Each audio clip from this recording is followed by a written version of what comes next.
పాపం ప్రతివత శ్యామల గారు ఎందుకు ప్రతివత అన్నానంటే వీడియో మొత్తం చూస్తే మీకు అర్థమవుద్ది. పాపం సమాజంలో ముఖ్యంగా రాష్ట్రంలో ఏ చిన్న సంఘటన జరిగినా శ్యామల గారికే బాధ వస్తుంది, శ్యామల గారికే బాగా గుచ్చుకుంటుంది. అందుకని పాపం చిన్న ఘటన చీమ చిట్టుకోమంటే చాలు వెంటనే ప్రెస్ మీట్ పెట్టి పవన్ కళ్యాణ్, చంద్రబాబు, నారా లోకేష్ వీళ్ళ ముగ్గురి మీద ఇష్టం వచ్చినట్టు మాట్లాడాలి. ఒక్కొక్కసారి ఎన్టీ రామారావు అని వెన్నుపోటని తన స్థాయికి మించిన మాటలు కూడా మాట్లాడుతూ ఉంటుంది. అయితే ఇదే శ్యామల గురించి నేను ఈరోజు 2 విషయాల్లో శ్యామల ఎందుకు మాట్లాడలేదో మనం గట్టిగా నిలదీయాలి. వాస్తవానికి శ్యామల చరిత్ర గురించి మనం ఆల్రెడీ ఒక వీడియో చేసాం. శ్యామల చరిత్ర ఏంటంటే బెట్టింగ్ యాప్లు ప్రమోట్ చేసి తనను నమ్మిన వాళ్ళందరినీ కూడా నట్టేట ముంచింది. శ్యామల ప్రమోట్ చేసినటువంటి ఆ బెట్టింగ్ యాప్ల వల్ల ఎంతోమంది జీవితాలను నాశనం చేసుకున్నటువంటి యువత ఉన్నారు. అది ఒక ఎత్తు అయితే శ్యామల భర్త గురించి చరిత్ర గురించి కూడా మనం చెప్పాం. ఒక మహిళకు ₹1 2 కోట్లు ఇవ్వాలని చెప్పి మోసం చేసి ఇవ్వకపోతే ఆ మహిళ కేసు కూడా పెట్టింది. పైగా ఆ మహిళను శ్యామల భర్త లైంగికంగా కూడా వేధించాడు. రాయబారానికి మధ్యలో ఒక మహిళను పంపితే అందరినీ కలిపి తీసుకెళ్లి పోలీసులు బొక్కలో వేశారు. సరే, అదంతా వేరే కథ అనుకోండి. సో అంటే వీళ్ళ చరిత్ర ఇది. కానీ వీళ్ళు మాత్రం ఇందాక అదే చెప్పింది ప్రతిభటన ఎందుకు అన్నానంటే అందుకే అన్నాను. వీళ్ళు మాత్రం అసలు వీళ్ళ చరిత్రలో ఏమీ మచ్చలేనట్టు, వీళ్ళ జీవితంలో ఎక్కడ మచ్చలేనట్టు, వీళ్ళు మాత్రమే నీతి శుద్ధల్లాగా శుద్ధపోస కబుర్లు చెప్తారు.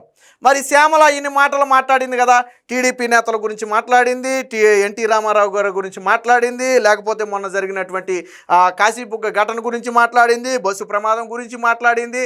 ప్రతిదానికి ప్రెస్ మీట్ పెడద్దు కదా. మరి ఇటీవల వైసీపీ పార్టీ విద్యార్థి విభాగానికి అధ్యక్షుడిగా ఉన్నటువంటి కొండారెడ్డి అనే వ్యక్తి బెంగళూరు నుంచి డ్రగ్స్ తెప్పిస్తూ పోలీసులకు అడ్డంగా దొరికిపోయాడు కదా. మరి దాని మీద శ్యామల ఎందుకు మాట్లాడలేదు? నేను అడుగుతున్న శ్యామల ఎందుకు మాట్లాడలేదు అంటే మీ పార్టీలో గంజాయిని ప్రోత్సహిస్తున్నారా? మీ పార్టీ నాయకులు గంజాయి డ్రగ్స్ అమ్ముతూ దొరికినా పట్టుబడినా రాష్ట్రానికి సమాజానికి హాని ఏం జరగదా? చంద్రబాబు గారు ఒక పథకం ఇవ్వటం లేట్ అయితే మాత్రం రాష్ట్రానికి నష్టం జరిగిపోద్ది, రాష్ట్రానికి హాని జరిగిపోద్ది. పవన్ కళ్యాణ్ గారు ఏదైనా ఒక ఇష్యూ మీద స్పందించడం లేట్ అయితే రాష్ట్రానికి నష్టం జరిగిపోద్ది, హాని జరిగిపోద్ది, ముఖ్యంగా మహిళలకు నష్టం జరిగిపోద్ది. ఇది శ్యామలు చెప్పే మాటలే కదా.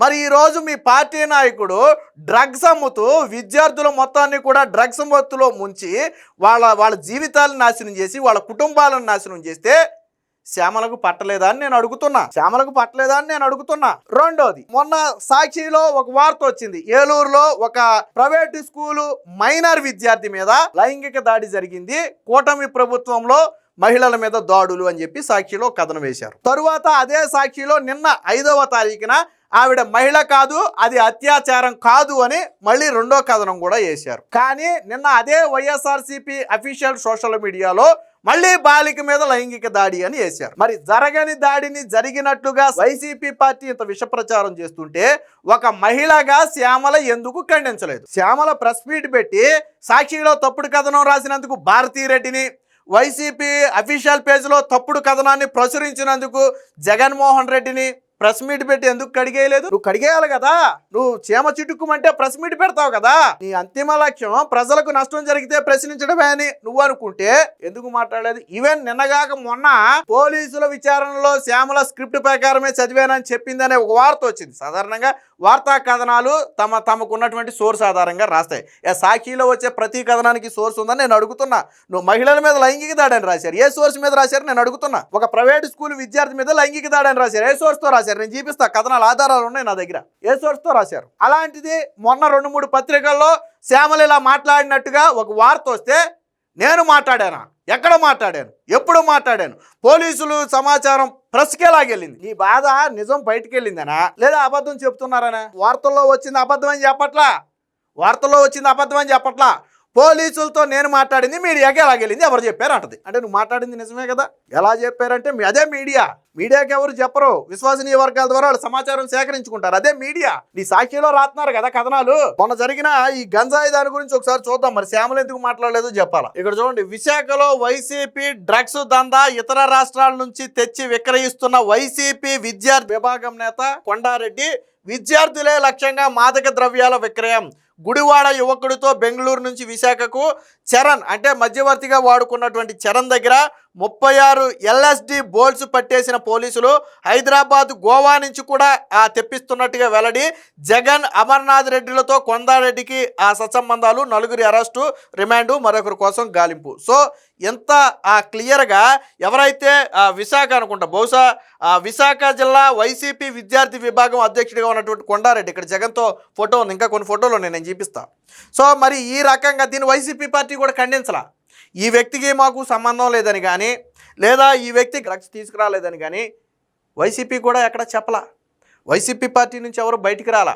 పోనీ డ్రగ్స్ అమ్ముతూ అడ్డంగా పట్టుబడినటువంటి ఈ వ్యక్తిని ఎందుకు సస్పెండ్ చేయలేదు పార్టీ నుంచి? జిల్లాకు మీ వైసీపీ విద్యార్థి విభాగానికి అధ్యక్షుడిగా ఉన్నటువంటి వ్యక్తి డ్రగ్స్ అమ్ముతూ పట్టుబడితే మీరు ఏం చేయాలి? పార్టీ నుంచి వెంటనే సస్పెండ్ చేయాలి కదా. మరి ఎందుకు చేయలేదు? శ్యామల ఎందుకు అడగలేదు జగన్మోహన్ రెడ్డిని? డ్రగ్స్ అమ్మే వాళ్ళని పార్టీలో పెట్టుకున్నారంటే మీ లక్ష్యం ఏంటి? రాష్ట్రం మొత్తాన్ని డ్రగ్స్ మయం చేయటమా? విద్యార్థి విభాగం అనేది వైసీపీ విద్యార్థి విభాగం అంటే దాని విద్యార్థి విభాగం కాదు, డ్రగ్స్ విభాగం అని పెట్టుకోండి. మీరు శ్యామల సలహా ఇస్తే బాగుంటుంది. విద్యార్థి విభాగం కాదు, డ్రగ్స్ విభాగం అని పెడదామన్నా. ఎందుకంటే మన వాళ్ళందరూ అమ్మేది డ్రగ్సే కదా. ఎలాగా వాళ్ళ మీద మనం చర్యలు తీసుకోం కదా, పార్టీ నుంచి బయటకు పంపం కదా. మరి ఎందుకు శ్యామల అడగలా? ఇన్ని నీతి కబుర్లు చెప్పిన నువ్వు ఈ వ్యక్తితో చూడండి ఎంతమంది నాయకులకు సంబంధాలు ఉన్నాయో. ఇదిగో జగన్మోహన్ రెడ్డితో సగ దర్జాగా ఫోటో దిగాడు. జగన్మోహన్ రెడ్డితో అంత క్లోజ్గా ఫోటో దిగటం అంటే ఆషామాషి వ్యవహారం కాదు, అది కూడా జగన్ సీఎంగా ఉన్నప్పుడు. ఇదిగో విద్యార్థి విభాగం నాయకుడిగా ఉన్నప్పుడు విద్యార్థులతో ఉన్నాడు. ఇక్కడ వైసీపీ కండువా వేసుకుని నిలబడ్డాడు. ఈ వ్యక్తే ఆ వ్యక్తి కొండారెడ్డి. మొన్న ఎన్నికల సమయంలో ఇతర వైసీపీ నాయకులతో కలిసి ప్రచారంలో పాల్గొన్నాడు. ఇది ఇక్కడ కనపడుతున్నాడు. అమర్నాథ్ దగ్గర కూడా ఉన్నది ఆ వ్యక్తే. అమర్నాథ్ భోజనం చేస్తుంటే పక్కన నిలబడ్డాడంటే ఎంత సన్నిహిత సంబంధాలు ఉంటే ఆ సమయంలో పక్కన నిలబడి మాట్లాడే చనువు ఉంటుందో ఒకసారి మీరే అర్థం చేసుకోండి. సో దీని మీద శ్యామల ఏ రోజు నోరు మెతపల. రెండో అంశం అది కూడా చూపిస్తాను నేను. ఇది సాక్షిలో మొన్న 4వ తారీఖున రాసినటువంటి కథనం. ఒక ప్రైవేటు స్కూలు బాలికపై అర్ధరాత్రి లైంగిక దాడి జరిగింది. బలవంతంగా మద్యం తాగించి మరీ కిరాతకం. ఏలూరులో దారుణం. ఓ సందులో అపస్మారక స్థితిలో పడి ఉన్న బాలిక జీజీహెచ్కు తరలించిన పోలీసులు. ఇది 4వ తారీఖున సాక్షిలో వచ్చినటువంటి కథనం. సరే ఇది నిజమో అబద్ధమో ఎవరికి తెలియదు, ఆ టయానికి అనుకుందాం.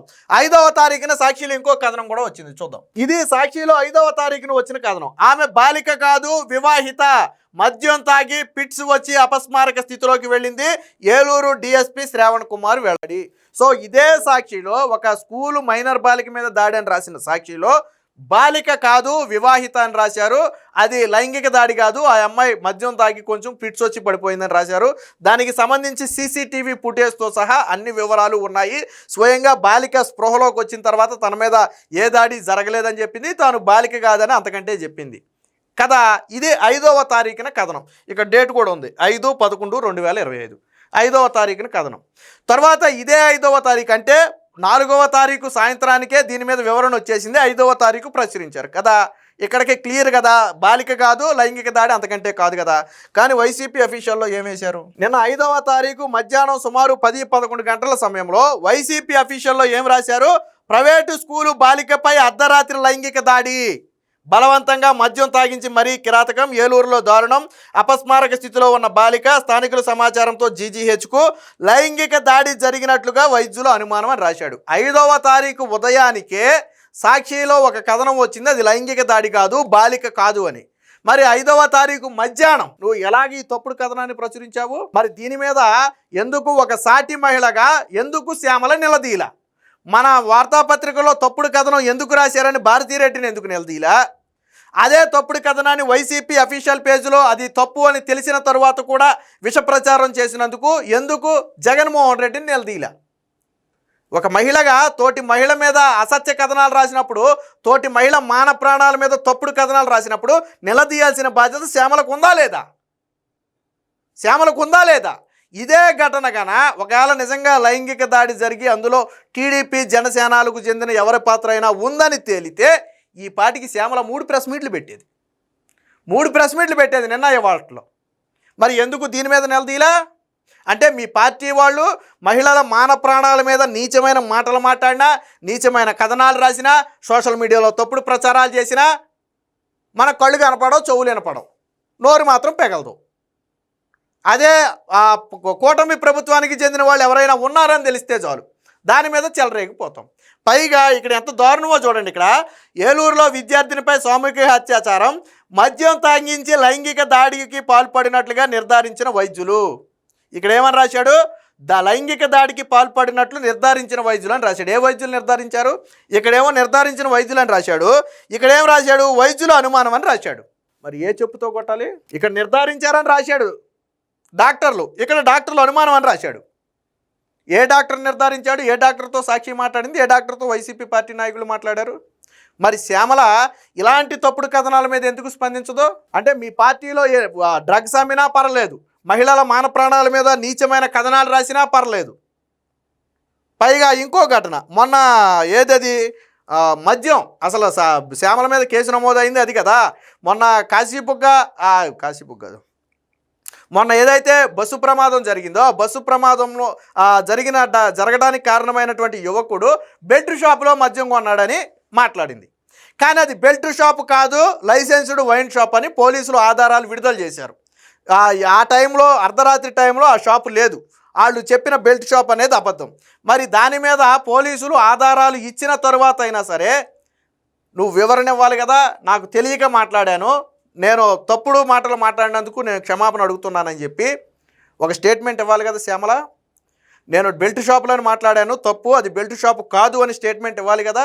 ఎందుకు ఇవ్వలేదు? వీళ్ళు చేసే అన్నీ ఎదవ పనులు, పోరంబోకు పనులు, సిగ్గు లజ్జా వదిలేసి చేసే పనులు. ఒక మహిళ ఉండి తోటి మహిళ మీద అన్యాయంగా అకారణంగా మాన ప్రాణాల మీద రాతలు రాస్తేనే స్పందించలేదు. వీళ్ళు మళ్ళీ కూటమి ప్రభుత్వంలో ఏదైనా చిన్న చీమ చిటుకుమంటే మాత్రం పరిగెత్తుకుంటూ వచ్చేస్తారు. అందుకనే శ్యామలకు మొదట్లో పేరు పెట్టా మహాప్రతివతను. ఎందుకన్నాను అంటే వీళ్ళ హయాంలో జరిగితే కళ్ళు మూసుకుంటాం, చెవులు మూసుకుంటాం, నోరు మూసుకుంటాం. అదే కూటమి ప్రభుత్వానికి వ్యతిరేకంగా ఏం జరిగినా కానీ అది తప్పైనా ఒప్పైనా ముందు మీడియా ముందుకు వచ్చి రెచ్చిపోతాం. ఇంకో 4 అబద్ధాలు ఎక్కువే చెప్పి ప్రజలను రెచ్చగొడతాం. ఇది ఆ వైసీపీ శ్యామల చేసే పని. కాబట్టి శ్యామల ప్రతి చిన్న విషయానికి మాట్లాడే శ్యామల ఈరోజు డ్రగ్స్ గురించి కావచ్చు, ఒక మహిళ మీద రాసి మాన ప్రాణాల మీద రాసిన తప్పుడు కథనం గురించి కాదు, ఎందుకు మాట్లాడాలా నేను అడుగుతున్న శ్యామల్ని. ఖచ్చితంగా శ్యామల సమాధానం చెప్పాలి. ఇక ముందైనా కొద్దిగా విలువలతో బ్రతకాలి. రాజకీయాల్లో చాలామంది వచ్చారు వెళ్ళిపోతారు, అది కామన్. రాజకీయ విమర్శలు ఎంతవరకు చేయొచ్చు. నేను రాజకీయ విమర్శల గురించి నేను మాట్లాడను. ఇప్పుడు రాజకీయాల్లో వాళ్ళు అవినీతి చేశారంటారు, వీళ్ళు అవినీతి చేశారంటారు, వాళ్ళు తిన్నారంటారు, వీళ్ళు తిన్నారంటారు, ఇదంతా కామన్. నేను దాని గురించి మాట్లాడట్లా. కానీ నువ్వు ఇన్ని హితబోధలు చెప్తావు కదా, ఇన్ని సూక్తులు చెప్తావు కదా, మరి వీటి గురించి ఎందుకు మాట్లాడలేదని నేను శ్యామల అడుగుతున్నా. ఖచ్చితంగా ఈ ప్రశ్నలకు శ్యామల కానీ వైసీపీ పార్టీ కానీ సమాధానం చెప్తే రాలి.